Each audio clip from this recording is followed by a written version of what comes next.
Ladies and gentlemen, welcome to the Clinch. As always, I'm Justin Peck. I have Keith Robert here with me. Say hi to the camera, Keith. Hello. My thing doesn't say on here. You sure it's going? I'm positive it's going, Keith. Now it says live. Great start. We're off to a great start. All right, excellent. And we have David Chicken Farm Stewart, who's finally on Facebook, everybody. He's on Facebook just to be in sports talk, talk MMA with us. We had Kurt Smith on last week. Kurt did an excellent job. Great guest. And Kurt, thanks for being on. Keith, I know you had something on your mind that you wanted to start out with. Before we get into the show, I would just like to make an announcement. Basically, as me and Justin, I'd like to say congratulations to Mr. Chicken Parm himself. This past weekend, he got married to a lovely woman named Erica. So congratulations to Mr. and Mrs. Chicken Parm. Oh, thank you. I appreciate that, fellas. Thank you. I also want to give out a shout out to our sports talkers and basically everybody down in Florida with this huge hurricane coming in. We're wishing all you guys the best. Hopefully it doesn't cause too much chaos down there, but thoughts with everybody down in Florida. All right, we're going to hop into the speed bag rounds after that. And Dave, I don't know if you caught it last week. I'm giving everybody about 25 seconds with them. If you hit the 25-second mark, I hit the 10-second blocks. And, of course, that means 10 seconds. And then I'm just muting your ass and going on to the next guy. Kurt Smith just kept having to do it to him, right? Well, I hear if I don't finish my time, you take my time, Keith. I think that's what happened last time. If there's a second or two left, you grab it. He grabs it and he gets those before his head explodes. He gets his thoughts out. But to put it in perspective, I used the blocks on Keith almost every single fight. I used it on Kurt, I think, twice. All right, so we're going to hop right in. First fight on the early prelims, Caitlin Vieira winning by decision over Kelly Feshels. You want me to start, Keith? Sure. I actually really enjoyed this fight. For the only women fight on the card, for Caitlin to come in, this is her debut. I thought she did great. She was using that the trip takedown a lot, and she was scoring successful ground and pound. But you could tell towards the end of the second round, she was gassed, and the start of the third, Kelly knew she was down those 2 rounds, and she came out swinging. I actually really enjoyed that fight, to be honest. That was a good way to start the card, and it was a women's fight, and I'm glad the rookie got her first win in the UFC. Yeah, I actually agree. I think it was one of the best fights on the card. Basically, it was a matchup of striker versus grappler. Vieira is huge for the weight class, which I don't know if you saw the size difference. It looked like two different fighters, 2 different weight classes being represented. She was huge for weight class. Terrible striking, really nice judo. Women's MMA is still way behind men's MMA, so the judo background is enough to become a title contender. Fastball is really nice hand. She just has to work on a takedown defense. I actually think she can still get some wins. I hope she doesn't get cut. All right, next up on the card, Keith, you nailed it right there at the 35 seconds. That was awesome. Next fight on the card was Curtis Blades winning by knockout in the second round over Cody East. I'll go first. Well, I tend not to usually I don't really root for guys or not, but I was rooting for Blades. A really good wrestler, really nice shot. You don't see that good wrestling at heavyweight. Beautiful entry levels with his takedowns, and he's able to take a good punch. Cody East actually was a pretty good prospect. But I said it last time, I don't know if you remember. I don't think this guy should be in the UFC. The guy went to jail for 3 years for raping a girl. We've had some black guys in the sport. We don't need someone like that. He's not worth keeping around. I would cut him immediately. Dave? This fight reminded me of just 2 big meatheads just trying to just knock each other's block off. And Blades actually had a nice big slam takedown, which got the crowd on their feet. Other than that, those elbows to the side, a la Travis Brown knocking out, Josh Barnett with those side elbows. But we'll see where this guy goes. But other than that, it was just a big slobber knocker. Just these two guys just wanted to knock each other's heads off. And so, it was a decent fight. Nothing really to write home about. All right, next up we had Ion Cutelaba winning by decision over Jonathan Wilson. Yeah, Cutelaba is called the Hulk. He's really young. He's built like the Hulk. I was really impressed that he was just going forward the whole time. And when he threw, he was throwing combinations. He had really good leg kicks. This was supposed to be a really good matchup, pretty equally matched. And it really wasn't such an awful performance. At one point, I think it was probably about midway through the second, you could see him start quitting. His own corner was screaming at him to have more offense. He was just running the whole time. And it was really sad in the third period. He just gave up, and he just tried to stay away from it. He did the complete opposite of what Fast Holtz was trying to do. Yeah, I agree with Keith. I'm looking at some stats. In the second round, Kubala threw 117 punches to 31. So obviously the guy just didn't want to be there. It was a good performance. Wilson, I did not enjoy watching him fight whatsoever. It was just not a really good fight to keep it going because the first two were, exciting and thrilling. And this one just kind of just drug me down a little bit. But overall, it's just a really average fight, and Herb Dean reffed it. There you go. Shout out to Herb Dean. Yep. Next fight on the card, Nate Marquardt winning by knockout in the second round over Tom Don McCrory. You should take this one, Keith. Yeah. The barn cat broke my heart again. That's all I can say. I'm surprised you actually bet on him because Nate's actually kind of picked it up. I know his last fight he got lost in knockout. He lost by knockout, but he beat CB Dalloway, Nate Marquardt. So I don't know if this is his kind of run back. He reminds me of like a gatekeeper in the UFC, Nate Marquardt. And he's the only guy to successfully knock out the current welterweight champ, T. Woods. So. Oh my God! Hold on. I just got another breaking news. Oh my God, I can't take this. SureDog.com just updated to my phone that Ian Entwistle has just pulled out of his fight, tomorrow's fight with Rob Font due to illness. What? Another one of my guys. What? Rob Font won't be fighting tomorrow. What? The kid. Well, see you later, guys. Goodbye. I gotta double check my DraftKings now. I think I had fun in there. Oh my God. I think everyone had fun. I had fun. Rhode Island Zone. Jeez, I can't take this. Anyways, going back to the barn cat, I'm like a battered woman who just keeps going back to the boyfriend that everyone knows is a scumbag. He keeps breaking my heart. Yeah. He keeps breaking my heart, and I just keep going back to him. All right. Next up one, it moves into the Fox Sports 2 prelims. Elizeu Zaleski dos Santos winning by decision over Kita Nakamura. Well, I don't know which fight the refs were actually watching. I didn't think dos Santos won at all. I think Nakamura won basically every round. Maybe the third you can kind of, split it either way. But control, Nakamura had it the whole time. The striking was there. He was, he was holding his own. The aggression was all him. But I don't think dos Santos even won a round, in my opinion. I don't know where the judges got that card from, that victory. I'm trying to look up any decisions just to see how everyone else scored it. I actually, this is a classic striker versus grappler. Obviously, Nakamura was a better grappler.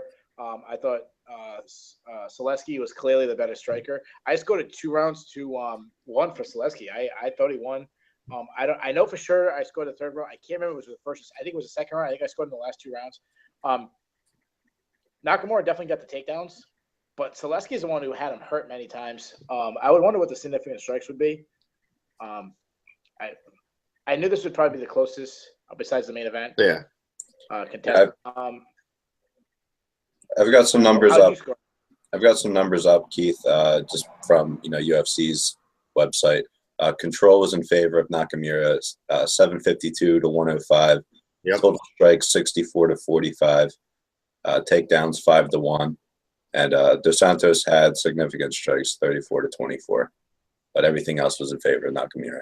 Yeah, Nakamura had 5 of 6 takedowns during the fight. But then again, if you're like Roy Yeah, Nelson, 7 takedowns and you can't win a fight. Yeah, I just went to MMADecisions.com, just looked up how the rest of the media scored it. 15 out of 18 guys scored it for Zaleski, 29-28. Chris Nelson, Sherdog, scored it a draw, 29-29. And the only 2 people who scored it for Nakamura is Ryan Frederick of WrestlingObserver.com and Brazil.com. And me. And Chicken Parm. It's kind of ironic because they were the ones who went against Zaleski. The only one that matters. But yeah, we split here. Justin, who'd you score for? I didn't get to watch the early prelims. I caught on around Feely versus Diaz. That sounded like he didn't want to make a decision. Nah, I've just been practicing this next name. Next fight on the card, Shamil Abdurakhimov, winning by decision over Walt Harris. Abdurakhimov. This is an absolute snooze fest. I actually had one parts. I think I was falling asleep, or just my mind just shut off and I started doing other things. I remember scoring the fight for Abdurakhimov. I thought he won. I don't know what Walt Harris's beef was at the end. I didn't really think he did much. Just an awful fight. Move on. I agree. Nothing really special here. Just 2 big guys just trying to finish each other. And I don't even want to use my time. I'd rather go to the next fight, so you can just keep on going with next fight, winner by decision. Andre Feely winning by decision over Hakron Diaz. I thought this was actually a really good fight. Now, Feely's been in there with some pretty named guys. He's been in there with Holloway. He's been in there with Yair Rodriguez. So he's been in there with some top-level fighters, and he had him rocked in the first round. I thought he was going to finish him right there if he just landed a few more cleaner shots when he was on the ground. But overall, I thought it was a really good fight to watch, and I'm glad that Feely got the win. And other than that, I'm curious to see what Keith has to say about this fight. Yeah, what a performance by Andre Feely. He was a pretty big underdog in this fight. And Hakron Diaz, I think he was pretty close to breaking into our top 10. Andre Feely, this is the best I've seen him. Against a pretty tough style matchup, being that Hakron Diaz is a really good ground fighter. One thing I noticed was how well it improved his footwork looked. He was using that Dominic Cruz style, in and out, side to side, kept him guessing. I think he might have stuffed every single one, almost everyone. The times it did hit the ground, he was getting reversals. Against a really high level BJJ guy. And what a beautiful, I don't know if you remember, at one point he had a nice lat drop. They were chest to chest. He did this lateral drop, they call it wrestling. Really good performance by Andre Feely. This guy was a pretty hyped up prospect. That it seemed like maybe finally he's turning the corner. Yeah, for a stat here, Diaz was 4 for 13 on takedowns, so you couldn't get anything going. Yeah, and even when he got the takedowns, he was getting reversed. Yeah. Yeah, no, it was definitely a very good fight for Feely to hopefully get his career back on track. We move on to the last fight on the – what's that? I was going to say, I actually thought Feely's performance against Hakron Diaz was more impressive than Cub Swanson's performance. All right, then we hop into the last fight on the Fox Sports 2 prelims. Henrique Da Silva winning by submission in the second round over Joaquim Christensen. Yeah, I'll take this first. Da Silva is this lightweight, light heavyweight prospect that they're trying to promote, and he looks good. He's every obstacle they put in front of him so far, he's been able to get over him. Christensen was take this fight a little short notice. He was his first debut, but this is what a guy that's a big prospect should do against a guy debuting. Silva's got really nice striking. I was really impressed his striking in the pocket. It seemed like he was landing with pretty good precision. He was pressing the fight, going forward. He really used his kicks, going to legs and to the body. And really nice submission to finish it off. I like Da Silva. I agree with you. Excellent performance from somebody that you want to see, that you're trying to put money and effort into from the USC. So you're trying to build around could be a prospect, and a great performance. I love the aggression that he came out with, and he was able to actually secure the win which is usually tough for people that they're trying to UFC is trying to ride behind. It's usually tough for them actually to finish a fight, but this guy did it with a nice submission. And other than that, it was a decent way to start the main event card, getting a nice submission, so it bleeds into the big Fox Sports 1 card. All right, and hopping right into that Fox Sports card. Talk about starting out with a bang. Brandon Moreno winning by submission in the first round over Smolka.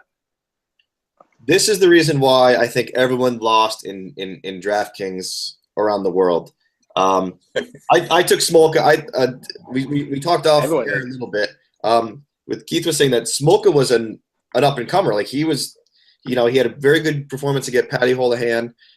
He looked great. His ground game was awesome. But this is what MMA is. It's anybody could win at any time. I don't know if he was a 5-1 underdog, Moreno, but he looked great on the ground, and he sunk in that guillotine choke. Smolka did try to fight it a couple times, but he kept repositioning himself. And then once he got him up against the cage, it was tough to really see him tap from the angle. But I mean, obviously he did tap, but it was one single tap, and then the ref didn't see it. Yeah, so it was kind of like obviously he did tap because he didn't really contest it, but really good fight to start off the card. Yeah, I mean, what a great performance. Smolka was a guy that we had ranked for Sports Talk rankings, which is coming up a week from today. I think we had him 9th or 10th. Like he was one of the few guys on this card that was ranked in our top 10. He's got it all. He's got good striking, good wrestling. His best part of his game is scrambles. Paper. This was the no-brainer pick on DraftKings, the free money. I want to say he was the biggest favorite on the entire card. I'm not quite sure, but I think he might have been. But usually when guys make their UFC debuts, they do two things: they either come out and they want to make an impression, they come out guns blazing, or they do the opposite where they're tentative. And Moreno wasn't tentative. He came out guns blazing. He was throwing bombs. He landed a couple of them. He had a nice takedown. And then Smolka's best part of his game is scrambles, is getting positions and scrambles. That's how he beat Houlihan. And his last fight against Ben Nugent, they had a lot of scrambles. I remember that last fight. I think I scored all 3 rounds, 10-8 for Smolka. But to get scrambling caught in a really deep submission, I mean, what a performance by Brandon Moreno. And I was just thinking, 30 seconds, but this is perfect today in a way because they have to do that promotion of Demetrius Johnson versus whoever wins the tournament on the Tough Tournament show. Right. How impressive is this? In a way, can say Brandon Moreno just took out a top 10 guy. He was ranked 16th on the show. What they said was the least talented guy coming in the show, and he just beat a top 10 guy. I can see Dana White saying, "You're telling me the guy who wins the show can't pull an upset on Demetrius Johnson?" So, I mean, I can see them using it as a promotion, as a can win fights. This is MMA. 1 second letting your guard down, finishes fights. And obviously they're going to use the angle of Matt Serra knocking out George St. Pierre, because if you remember, Tough 4 was a similar thing. They called it the comeback show. It was all former veterans that kind of careers was fell off the charts in the MMA, and they had the tournament, and Matt Serra ended up winning. He was going to fight for the title against St. Pierre. No one gave him his prayer, and then obviously he pulled the biggest upset, in my opinion, in MMA history. So I think that's what you should expect. Dana White's kind of marketing of for the Demetrius Johnson. I mean, you see it in the show already. Every time they talk about somebody, he says why this guy could be a threat. He finds, I give him credit. He selling iced Eskimos, I guess. Yeah, I'm not gonna hide. I'm a big fan of Moreno. I watched the Tough show, and I don't know, just talking to the kid, he's always smiling. He just seems like a very happy, emotional guy, and that made me root for him in this fight. And he came out and Tough and almost beat the number 1 seed guy from the number 16 seed guy. So then he comes in the UFC, and what was Smolka, number 8? I think they had him ranked, something up there. And I'm giving him the nickname. I'm going to give Brandon Moreno the nickname that he's like your bracket buster or your ranking buster, something like that. Because his nickname now is like little something. I don't remember something that's not very scary. It's like Zaga or something. The bracket buster. Let's see if I can find it real quick. The assassin baby. You know what the hell is that? Now you're the rankings buster now. Congratulations, Brandon Marino. The bracket buster. I like that. All right, then we'll move on to the next fight on the card. Totally 30 seconds on that last one, but I like Marino, so I wasn't stopping anybody. Next fight, Zach Atau winning over Joshua Berkman. Were you guys surprised by this? I'm surprised that Josh Berkman's actually still in the UFC. That's my biggest shock. But very back and forth fight. The newcomer Zach, coming in and getting the victory, split decision. I thought he did win. It was a very close fight.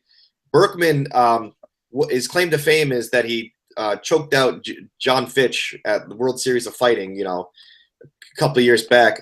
Other than that, the last person Berkman beat was KJ Noons. Other than that, he really doesn't belong in the UFC. He should be down fighting in the independents or even just hang it up, to be honest with you. So as a rookie coming in, fighting a name, like Berkman's still a decent name around the MMA community, and he did what he had to do to get the split decision victory. I think they're going to cut Berkman after this, and they'll probably give Otto one more shot to see what he can do. But I thought the judges had it right, and hopefully Berkman hangs it up. Yeah, Berkman, he's been around forever. He made his UFC debut on the Tough Season 2 show. So, I think we're on 24 or 25 now. So he's been around forever. Otto looked huge for the way it was big size disparity between the two of them. And the difference to me in the fight was that Otto was just more active. He threw more shots. His leg kicks, I thought, was the best part of the game. He landed a lot of leg kicks. The best part of his game is supposed to be his wrestling. Excuse me, and we didn't really see that in this fight. Josh Berkman, he's a journeyman. Has Josh Berkman ever checked a leg kick in his entire career? Yeah. Who was that? Was it Cormier saying that? Cormier was commentating. Yeah, right? Cormier, and and after he said it, I started thinking, I'm like, I don't think I've ever seen him stop a leg kick. Keith, side question for you: who's got bigger arms, Zach Katine or Zach Atau? I'm gonna go with Otto. Zach. You know what? I'll go with Zach Creatine, just in case I might be more likely to run into him one day. More likely to run into him and whoop your ass. All right. Moving on. Winning in round 3 by knockout, or TKO rather. Alex Oliveri winning over Will Brooks. You want me to start this, Keith? I'll take this fight, first one. Will Brooks winning this fight up until the 3rd round. All right, that's not true. I had a 1-1. I thought that Brooks clearly won the 2nd round. He was starting to dominate the fight, and then all of a sudden he had this crazy rib injury. Yeah. I know a lot of people are jumping off his bandwagon. He didn't look the best against Ross Pearson in his debut, and he didn't. This is obviously not his best performance. Will Brooks is a legit prospect. He's a legit lightweight. He beat Michael Chandler twice. Michael Chandler has beaten Eddie Alvarez, the champion. He's big for the weight class. He was facing a guy who's even bigger, who didn't make weight, didn't even come close to it. Alex Oliveira came in. Was it 6.5 pounds? I think it was overweight. That's inexcusable. And I thought Will Brooks wasn't that aggressive in the 1st round. He was being comfortable, being in the clinch, letting Oliveira try to wear him out. 2nd round, he got a little more aggressive. He had a nice takedown. Ended up taking his back. He actually took it twice in the 2nd round. Was close to getting a submission, and then he hurt his ribs. You could see it. They were talking about it. He came out in the 3rd round. He pretty much, that was the end of it. I know some people will. I've never had a serious rib injuries, but I've seen it in MMA a lot. Hughes too. BJ Penn was pretty much winning the fight. ended up getting the rib injury, which helped Matt Hughes take over. I think that's what kind of happened in this. Alex Oliveira, what a dickhead. Like, I don't know what else to say. He to come in at 6.5 pounds overweight and then stop. You win the fight because the guy gets hurt, then you start flipping him off and Yeah. But Yeah. I mean, because the guy was upset that you missed weight. Yeah, I've caught weight for wrestling. It sucks. I mean, you got to go through all this stuff to get you down to weight, and then this guy's going to miss it. That day of cutting weight is absolute torture. And you put yourself through it, and you step on the scale, and then you realize this guy didn't torture himself like you had to. What a dick. Will Brooks they never mention which organization. They'd always say he's a champion from another organization. Obviously, that organization is Bellator. And he was the king over there. Like Keith was saying, he's the only guy to ever defeat Michael Chandler that wasn't a decision. And that's saying something. He beat him twice in a row. If I was Brooks, looking back at it now, I would not even have taken this fight. You, as a fighter, your word is your bond, and you say, I can make this weight. That's like a contract right there. He came in, I think either 5 or 6 pounds overweight. Right there, you should be like, no, this is a business, so I have to take care of myself. Oliveira was huge already coming in.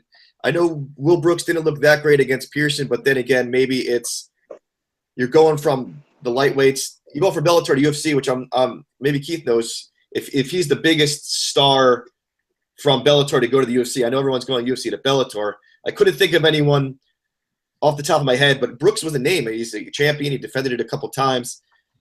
Yeah. In the fight, he looked great. The takedowns for Oliveira, each of them had decent takedowns, but then once the rib injury happened, it was all over.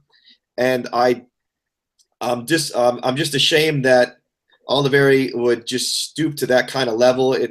You obviously know you hurt the guy. You don't know to the extent, but for all we know, it could be career ending, and he's crotch chopping him. So I don't have any ill will towards Will Brooks throwing the mouth guard as something, but you saw he was in pain. He crumbled right after that. Yeah. You just have to be a professional. This is a legit sport, and if you don't make weight, people have the option to say, I'm not taking the fight. I don't care about the 20% purse. I'm not risking my health if this guy doesn't care about the sport. Coming in 5 to 6 pounds overweight, showing disrespect to me. I think Will Brooks will be back. I know he's suspended indefinitely. I don't know if they actually pinpointed a time when he can start competition again, but we'll definitely see Will Brooks back. Just a tough loss for him, and he'll be back stronger than ever. Yeah, I'm definitely excuse me. not happy with the wagon at all. A little bit of feedback there. So I'm definitely not hopping off of the Will Brooks wagon. I think it's a freak injury, And then what I admired after he's out, Oliveira does all of his shit. Brooks is right back on his feet, ready to go another round almost. So that was kind of cool. But like he said, what a dick. I can't hear you. Technical difficulties. He said he's a dick. Yeah, sorry. You broke up. I just want to jump in this real quick. Chicken Parm pointed out that Will Brooks is probably the biggest star coming over from Bellator. Sorry, let me rephrase that. Probably the biggest name from Bellator to come over to who established their name in Bellator. The only person I can really think of would be Zach Makovsky. He kind of made his name in Bellator, but I think Dave is right. Brooks is probably the biggest one yet. And the second thing I was going to say is, if I was Will Brooks and I was in this situation where a guy misses weight by 5.5, I think it was 5.5 or 6.5, something like that, I would take the fight, but under one condition. I would say, okay, you officially missed weight. I get 20 or 25% of your purse, whatever it is. But there's only one way. I mean, you still want to get paid that 75%, and you, Will Brooks, have all the power now. You made weight. I would do it on one condition. He has to make the weight class. I don't care. Keep cutting weight, and if he makes the weight class, I'll fight him. I know that's not an official weigh-in. But on our own, our team and your team, we get the scale out. You keep cutting weight, and when you make weight, then we'll fight.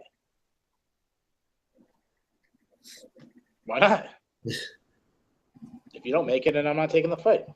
That's what he should have done. Or, say it's, I don't know what time is their weight is, or say it was new time. I don't care if it takes him to 4 o'clock, but he better make the weight. And then it actually would help you an advantage because it sucks them out more. And that's exactly why they wouldn't do it. But I see where you're coming from, like a gentleman's agreement kind of thing. Yeah, if I had to cut the weight, then you got to cut the weight. All right, so we'll go from the bad blood at the end of that fight to two guys that were smiling at each other the entire fight. John Lineker and John Dodson. Lineker winning by decision. I thought it was a pretty entertaining fight. I think it was that third round. Lineker acted like he was pulling his skirt up to kind of run around the ring a little bit, run around the octagon a little bit, making fun of Dodson. That was pretty humorous in my opinion. But what did you guys think of this fight? Any surprises in it for you? You want to start off, Keith? Sure, I'll go first. I scored a 48-47 for Lineker. I thought that Dodson clearly won the first and the fifth. Second through the fourth for Lineker. I think I saw MMA decisions. The majority scored it for Lineker. Same score. Basically, I think John Dodson is the better fighter of the two. When John Dodson went on offense, he was landing. He was landing, hurting Lineker. The problem is he just was not. He didn't go on offense enough. I thought he was running too much. He clearly gave the second, third, and fourth rounds to Lineker because he ran too much. It reminded me of. I think about like football. Lineker was Dodson was showing off his speed advantage. It seemed like he was like almost showing off about it, and like, oh, look, you can't hit me. You swing at air. But I think about you're still in a fight, and you still need offense. And I think about it like a defense getting a sack in football. That's all great and grand, but if your team doesn't put the ball in the end zone, you can't win. And it's the same way. Yeah, you made him miss a lot, and your striking was more efficient. I'm trying to think of the word. Like you're more efficient when your strikes. When you threw strikes, they landed at a higher rate than his did. Problem is, he threw more, and he was the one pressing the fight forward, and he was going. I think if you listen to his corner was saying more offense. You got to start attacking him. Don't just move it away. And it was still. I mean, I'm not trying to bash Lineker. I thought Lineker still had a good performance. Just hitting Dodson, especially when he's in that defensive mode, is impressive. The times he did hit a Dodson, especially the body shots, he seemed like he hurt him a lot of times. I've been hearing people saying that this was fight of the year, and No, I've really seen that. You go to like MMA Junkie and Bloody Elbow. They're saying a place like that. Lineker beats Dodson in fight of the year candidate, and I go, what? Did you forget about Robbie Lawler and Carlos Condon? Did you forget about Conor McGregor and Nate Diaz too? This fight wasn't even close. Like, I don't know if this was the best fight of the card. Never mind of the year. I was actually a little disappointed in this fight. I think they actually had a lack of action because of how much John Dodson was running. This reminded me of a Floyd Mayweather fight where and I actually thought that Dodson was not putting out the offense that Floyd Mayweather does. I actually, it's pretty sad when I'm watching a fight and I say this guy's running, and people call it a fight of the year. I don't know. I don't know. I don't know. No, definitely not. I mean, that's embarrassing if you call that the fight of the year. I enjoy watching Dodson fight. His fights against Mighty Mouse were amazing. He almost held his own with Mighty. He dropped him in the first fight once or twice, I can't remember, but he's held his own with the pound for pound #1 in the world, and that's amazing. Dodson fought him twice. Lineker. I like watching. Lineker's on a good tear now, but I'm going to go back to him in a second. Just want to finish up with this. This fight just made me mad where the engagement from Dodson was just not there, in my opinion. He was saying, oh, Lineker looked like Frankenstein coming out. if he looked like Frankenstein, then why couldn't you finish him? If you kept tagging him like you were, his face was bloodied up. Where's your killer instinct to get in there? Because this could be the next. This could be the win that you fight Demetrius again. Because obviously you guys are both you're both ranked. I know Dotson I think was 10, and I can't remember what Lineker was. It's maybe like 7 or something. But with Dotson, it's like you've been in there with the best, and if you say Lineker's not the best, you should be able to easily hand him maybe a second round TKO. But you're running. You're just running around, and you're just not being the aggressor and everything with that. But my problem with Lineker is when he won and when he called out Dominic Cruz, Lineker has missed weight 5 times in his UFC career. How could he keep demanding this title shot when he can't make the weight? I don't understand. If this is the same thing with Oliveira, it's a contract. I think if he actually did fight Cruz and Lineker didn't make the weight, I think the fight would be off. I think Cruz would say, no, I'm not fighting you. I made the weight. Why can't you make the weight? You've already had a habit of missing it 5 times in your UFC career, but yet you still have a fight. Usually when you miss a couple weights, you either go up a weight class, but Lineker, I know he's been on a tear. I don't think they're going to give him the title shot next from Cruz, but I'm assuming we'll pick where we see Lineker going from here coming up. Yeah, real quick before we get to that, I just wanted to point out what I was searching for, just so I don't sound crazy. One of the articles I read is written by Matt Erickson, who's a really good writer for MMA. I mean, everyone on MMA Junkies, great writers. So that's why I was really surprised that his headline is UFC Fight Night 96 results. John Lineker tops John Dotson by split in Fight of the Year contender.